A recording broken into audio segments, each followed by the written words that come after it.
good afternoon, everybody.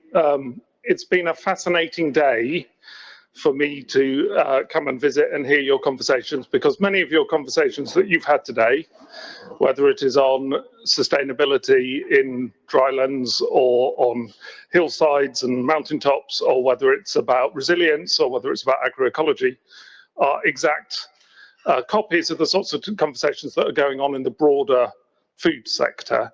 And I think Rodrigo is right that the political power of the discussions about the transformation of the whole food system will mean that inevitably you are part of that or you're not part of that.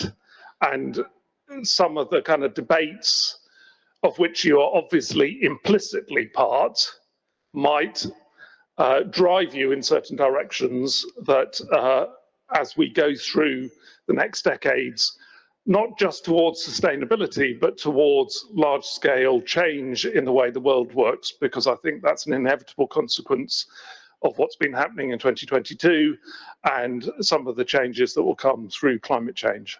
So I've been given a very broad remit to fit stuff into the next 25 minutes or so.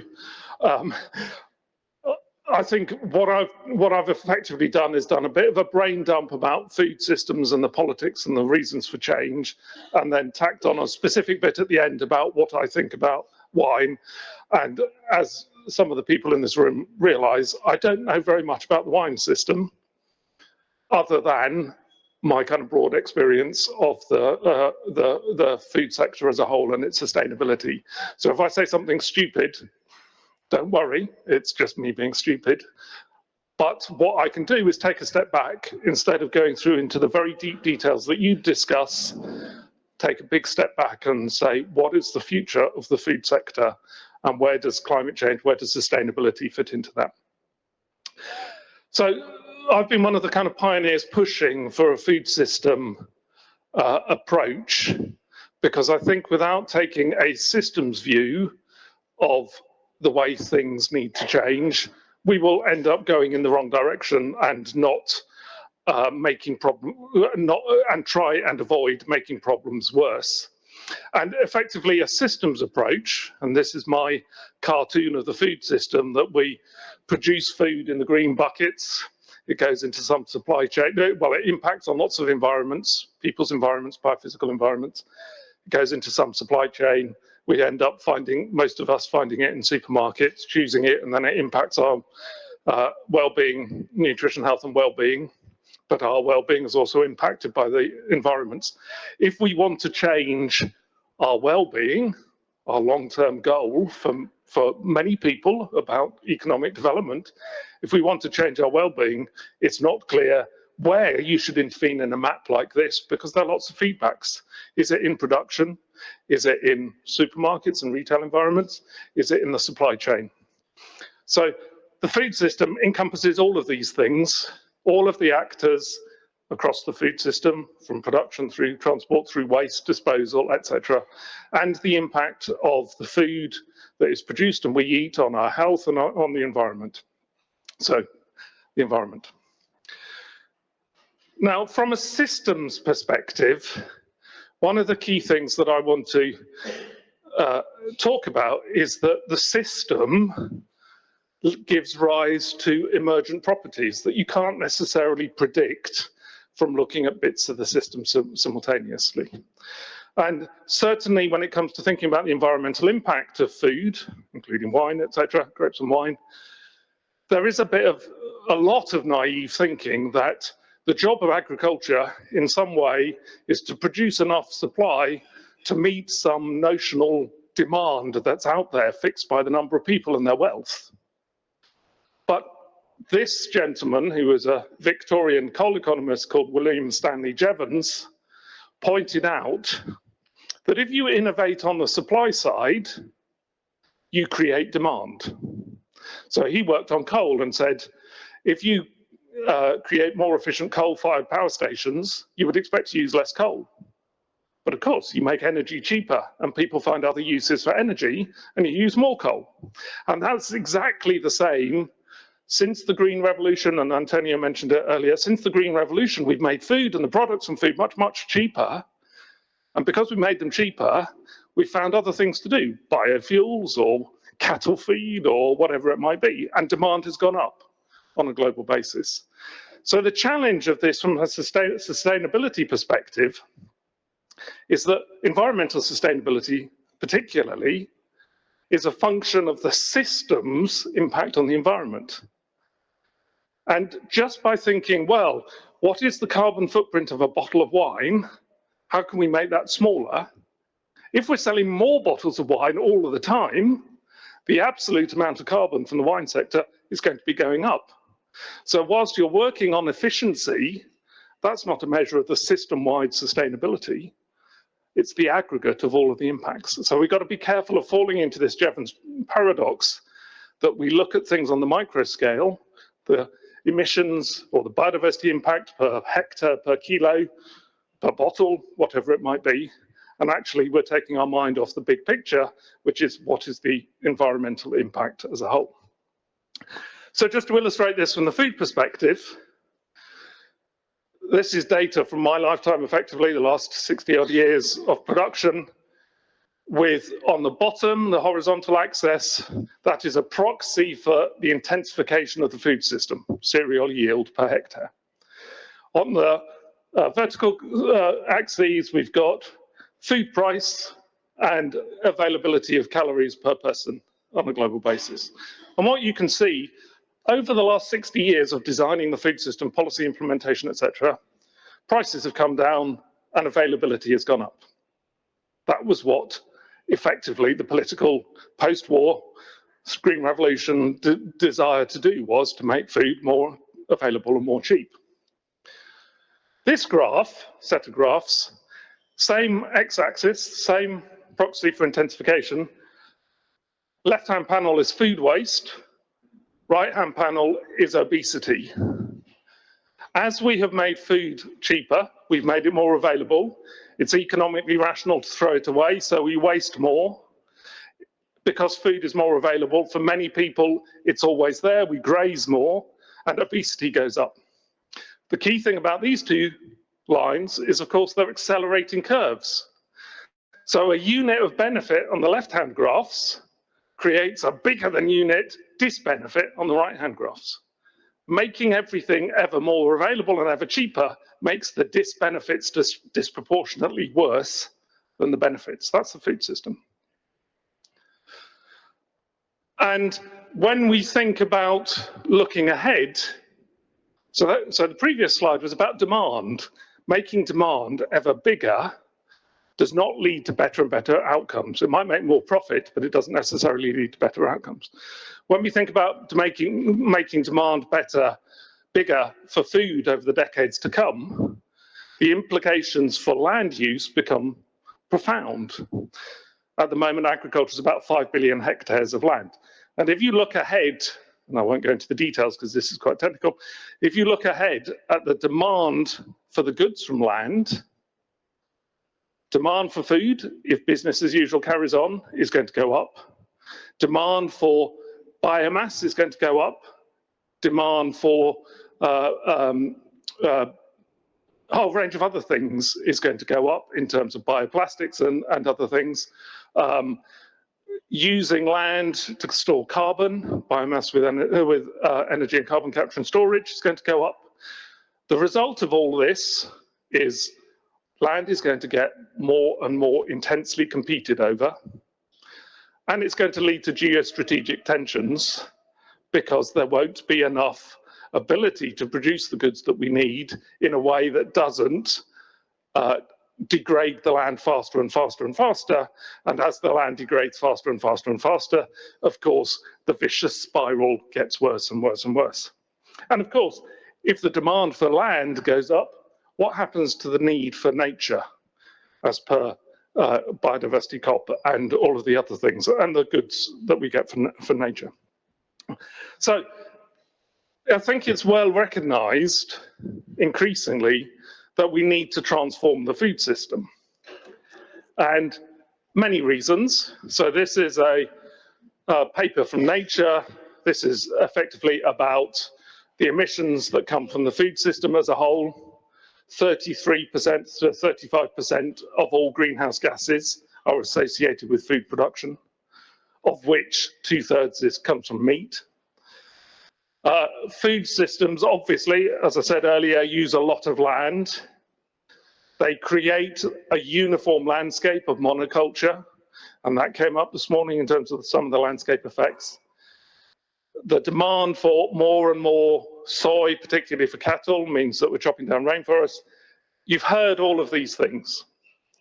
But in the long run, we have to get to grips with this, because unless we deal with the emissions that come from the food system, climate change will run away with us. And I'll come back to that later. And it's not just the environment that's unsustainable. The food system is increasingly responsible for poor health on a global basis.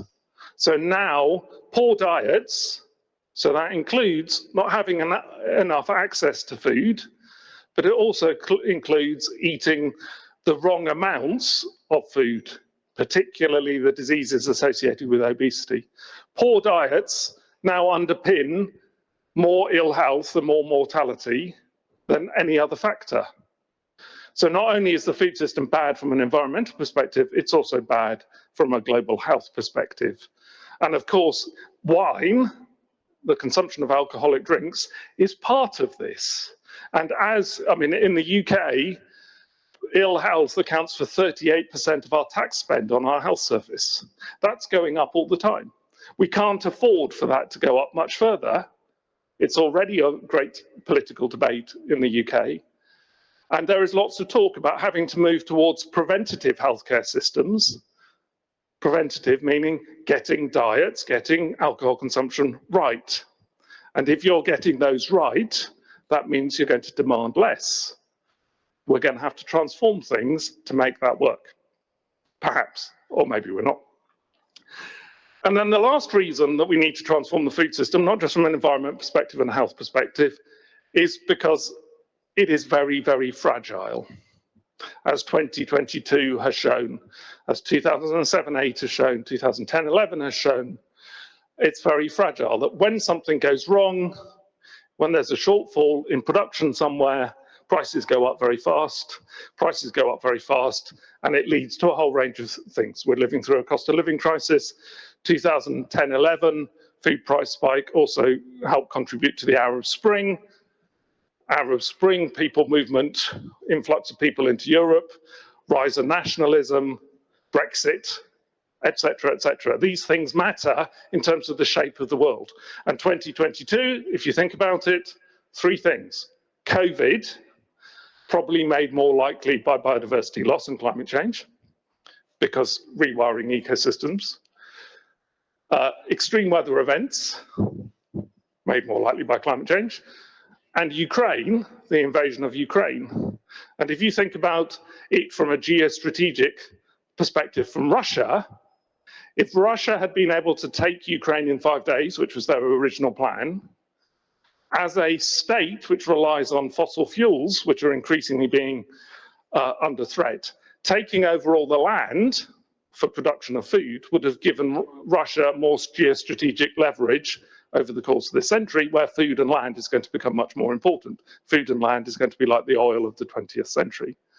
So three things in 2022, all related in some way to either our poor use of land, the environmental degradation, or the need for the goods from land in future. And that's going to be something that is going to become more prominent as we go through the course of this century. So, if we're transforming a food system, what does a sustainable food system look like? If you just take land and say, on the x-axis, here is an environmental measure, biodiversity in this case, but it could be greenhouse gas emissions or whatever, and then on the y-axis, yield, all the data says that you get curves that are shaped like this. So at one end, you have pristine habitat, high biodiversity, no yield. At the other end, you have complete monocultural deserts, no biodiversity, lots of yield. with a curve like this. So if you farm that whole area in a way that's somewhere in the middle of the curve, let's call it agroecology, organic, you get a certain amount of food and you get a certain amount of biodiversity. But you pay a cost in either dimension because of the shape of the curve. And so on a piece of land, call it a landscape, you can get more produce and more biodiversity if you separate the land into chunks, which are left pristine, and areas which you farm very intensively. And this is the notion of land sparing plus sustainable intensification. Ideally that works, but we know in real life it doesn't work because there are a lot of spillovers, but we can skip over those for the time being. The other way of thinking about sustainability is to say, well, rather than forever driving up the demand for food, if we reduce the demand for food by eating the right sorts of things in the right amount, reducing waste, we can take pressure off land and we can farm in an agroecological way, plus we can spare land, but we can only do that if we reduce the demand for the goods from land. So that is more about land sharing plus demand side changes. And these two notions give two contrasting visions for what sustainability is when it comes to agriculture. Oh, sorry, let's get rid of that. The first vision is for sustainable intensification and land sparing, and to do that because demand is going to grow. And the assumptions that are made around this is that demand is fixed by the number of people, growing population, is fixed by economic growth, growing wealth. Put those two together, we're going to demand ever more. That's the vision. That's what I hear when I talk to governments all the time. We need to intensify because the demand is going to go up. And that makes a set of assumptions, that argument makes a set of assumptions that we explored in a paper last year, that demand is exogenous, it depends on the number of people and their wealth, that because demand is going up, the market has to supply, that demand has to go up because we can't change dietary preferences, that technology will let us do the sustainable intensification, we can grow more from a certain amount of land, and that if we grow enough from a certain amount of land, we can put a fence around nature and save forests. And this set of arguments is the predominant argument that is put forward in places like COP by governments about food system transformation. And of course, all of those assumptions are critiquable. They are not fixed in stone. They're very much able to be changed. But the thing to point out that these assumptions are not science-based assumptions. They're not about science. They are about ideology. They are about political will. They're not about science. So one vision, sustainable intensification and land sharing. The second vision is about agroecology. If we adopted agroecology, the world would be a better place. But if we adopted agroecology, we wouldn't produce as much food as we produce now. So would the land area have to expand? No, if you change your diets, if you change the demand side. So that vision has another set of assumptions. Demand can be changed, and it should be shaped. The market should be intervened with to shape things, to internalize the externalities. We had some of that discussion this morning. If you get the incentives in the right place, so you reward production of the right things in the right amount, it's perfectly possible to change the way the market works. And that the way the market's working at the moment is a form of market failure.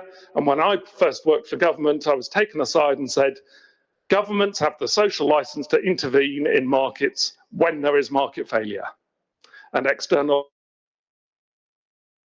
market failure. Other assumptions, and again, you can critique it, but again, those assumptions, they're not science assumptions. They're assumptions about how we think the world can work or the world should work. So when it comes to our discussion earlier about whether agroecology is a different form of sustainability from intensification, they are two ends of a spectrum, and where you sit on that spectrum depends on whether or not you think the markets should be restructured, incentivized, market failure should be reduced, and whether you think that's politically possible. It's not a question about science, about what is a scientific way of assessing sustainability. It's a question about ideology, particularly around markets.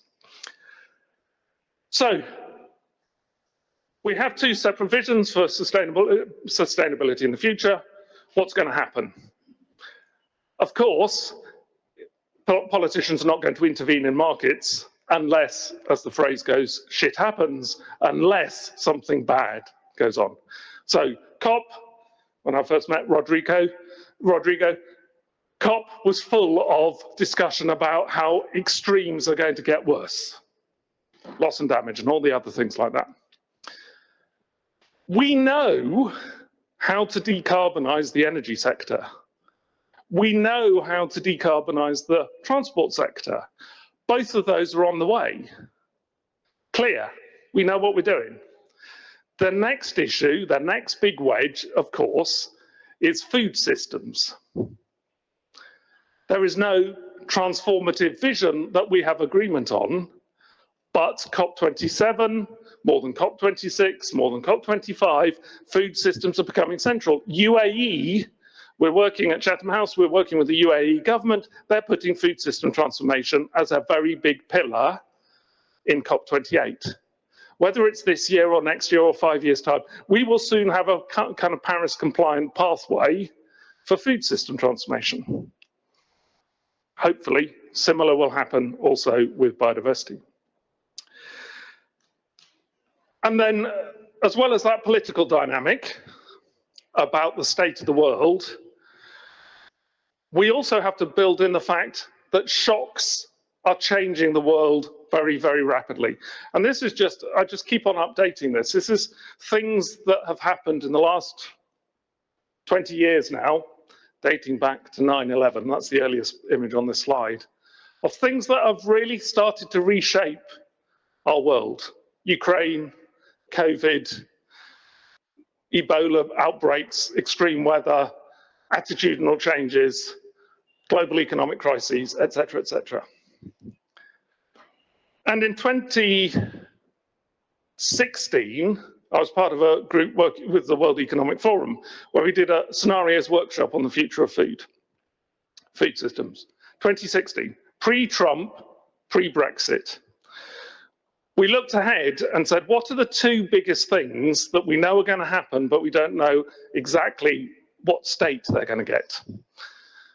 And the two biggest things after a long period of negotiation were whether people will change their diets from unsustainable and unhealthy to sustainable and healthy, and whether the world will become more globalized or less globalized, basically. 2016. And we sketched out some of the drivers that would push us in each of these directions. The things on the downward arrow towards regionalization, deglobalization, protectionism, nationalism, breakup of rules-based international cooperation, war, terrorism, climate migrants, lack of resilience, etc., etc. Almost all of that has been the signature of the last 5 or 6 years. In the fields where I work, talking daily to the political classes, foreign affairs, international relations, everybody is talking about deglobalization, talking about fragmentation, talking about the global market splitting up into regional and ally shoring, working with your friends rather than working with a global trade. And if you just think about these two segments, what does that mean for agriculture? If we are in a stable world with global interconnectedness, we will end up with a food system which is based more or less, as it has been for the last decades, commodity crops, global trade, biotechnology, robotics, whole range of interesting things, genetic modification, nutrition added in by bioengineering, blah, blah, blah. If you think about a regionalized world, what does that mean from a food system? Well, you lose the comparative advantage of trade. You have to grow more diversity locally. If you're growing more diversity locally, you've got to be much more careful about less waste. If you think about the Second World War in Europe, at those sorts of stages, certainly in the UK, we had an agriculture policy that was driven by nutritional needs. We made sure that agriculture converted into what people needed to eat rather than, a trading environment. Lots more focus on systemic efficiency rather than agricultural efficiency, and a whole range of other things. The point here is that your vision for sustainability is also shaped by whether or not you think the world is going to be in this quadrant or in this quadrant. And as we move ahead with the changes in the way the world works, what might be a sustainable system might be very different depending on some other trajectory. So just coming to the end of this bit, well, 5 minutes. If Pal can do it, I can do it as well. The Russian crisis, we know, has led to big changes in prices, but it might also, depending on how the war escalates or ends, it might lead to a greater fragmentation of global markets. It might lead to a much more securitized view of trade. So as a country, food security, is there enough food to feed my people, is a matter of national security. If you think the market is going to be so volatile, trade wars, disruptions, etc., what do you do to ensure that you've got the right supply of food? You either grow more locally and change your agricultural system, or you trade preferentially with your allies. Either way, you're in a situation where you're going to be paying more and accessing less.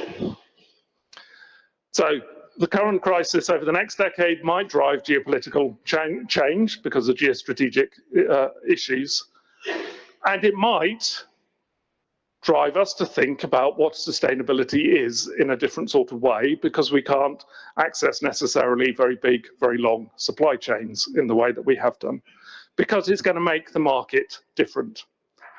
So, last 5 minutes. Where does wine and grapes fit in?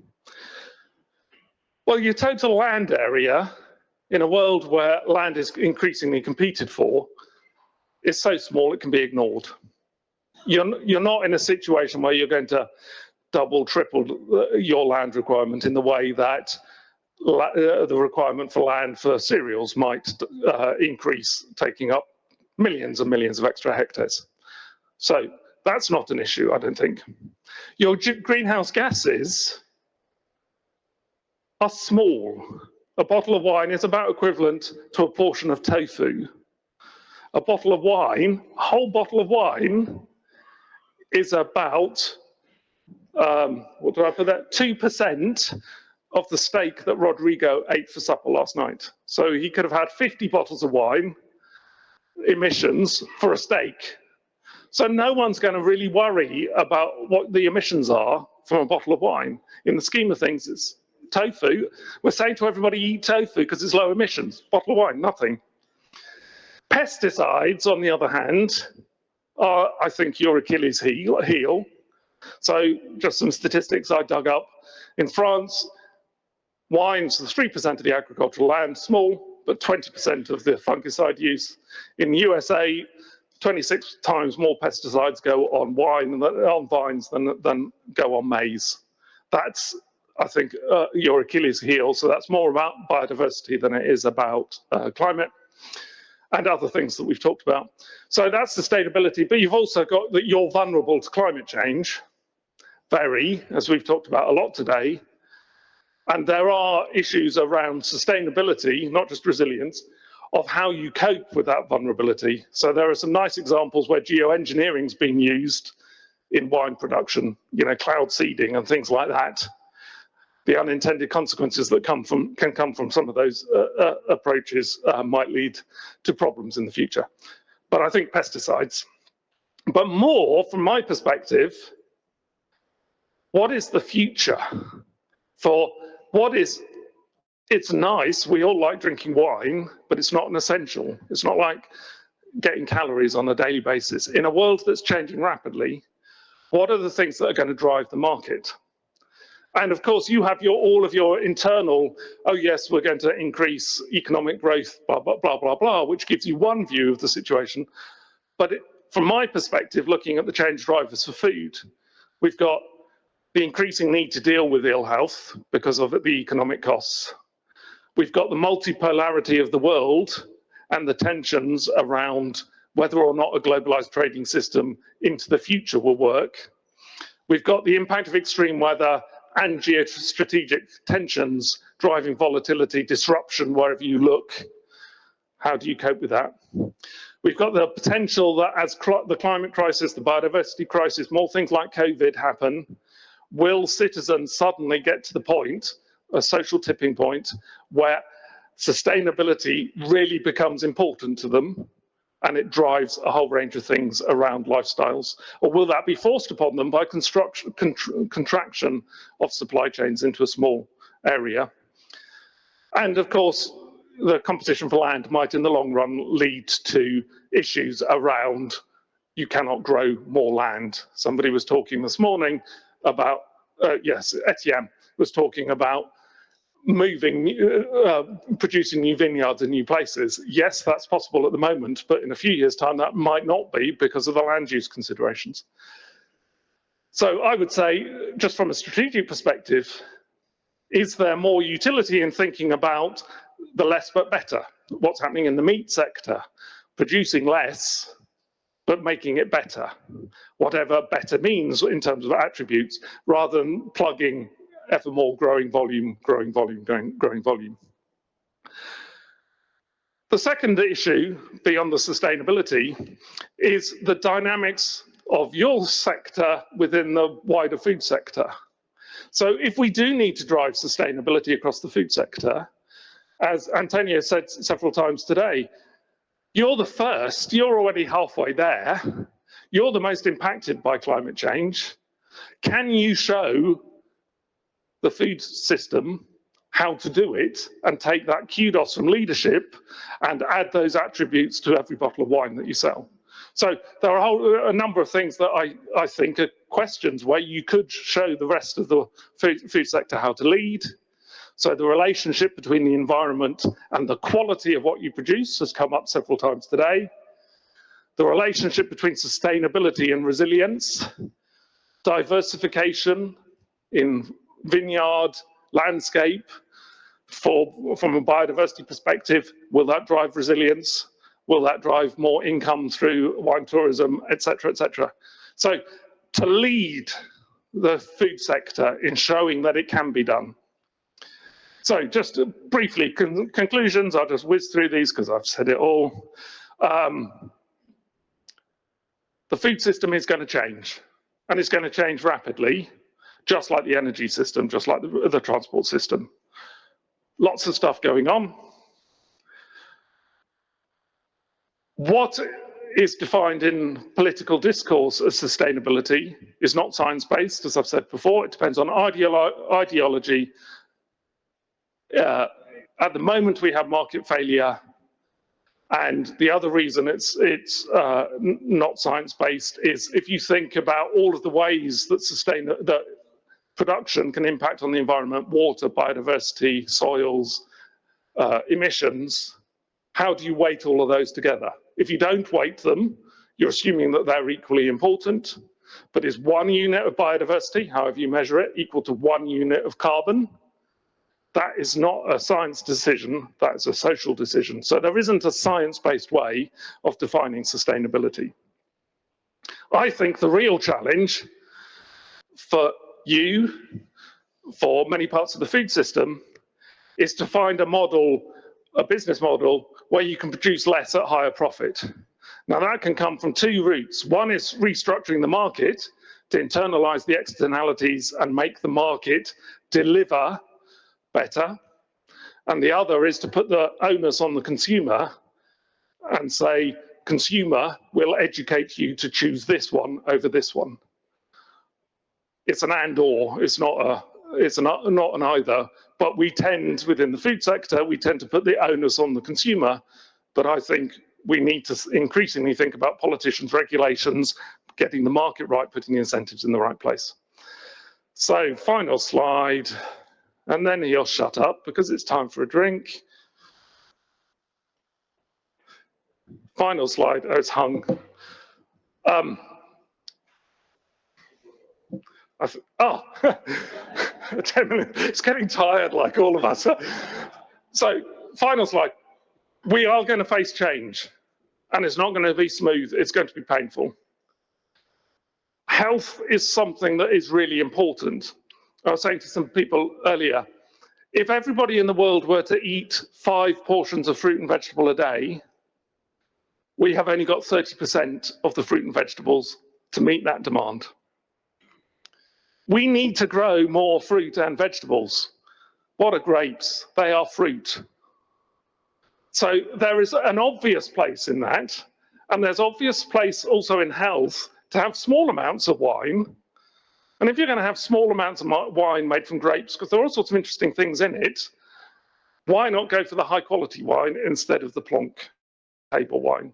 So I think there are many arguments to think about how you can increase the profits coming through your sector. So I think you can choose effectively to be the leaders of sustainability and show the food system how to do it. Or alternatively, you can go for the volume end of the market, the intensification end of the market, and you can be the icons of doing the wrong thing. And in the short term, that might benefit you from economic gain. In the long term, I think strategically that will be a disaster. So how you balance those two aspects is up to you, of course. But I think there is obviously a role for OIV to try driving this in the right direction and show that it is possible to go through the sustainability transition, because we need to get there for so many other aspects of our lives. Otherwise, we will be in a really difficult place. And it's not a difficult place because it's going to be hot and fiery out there or wet. It's going to be a difficult place because this will create war and conflict in 20, 30 years' time. Okay, I think. Thank you very much, everybody.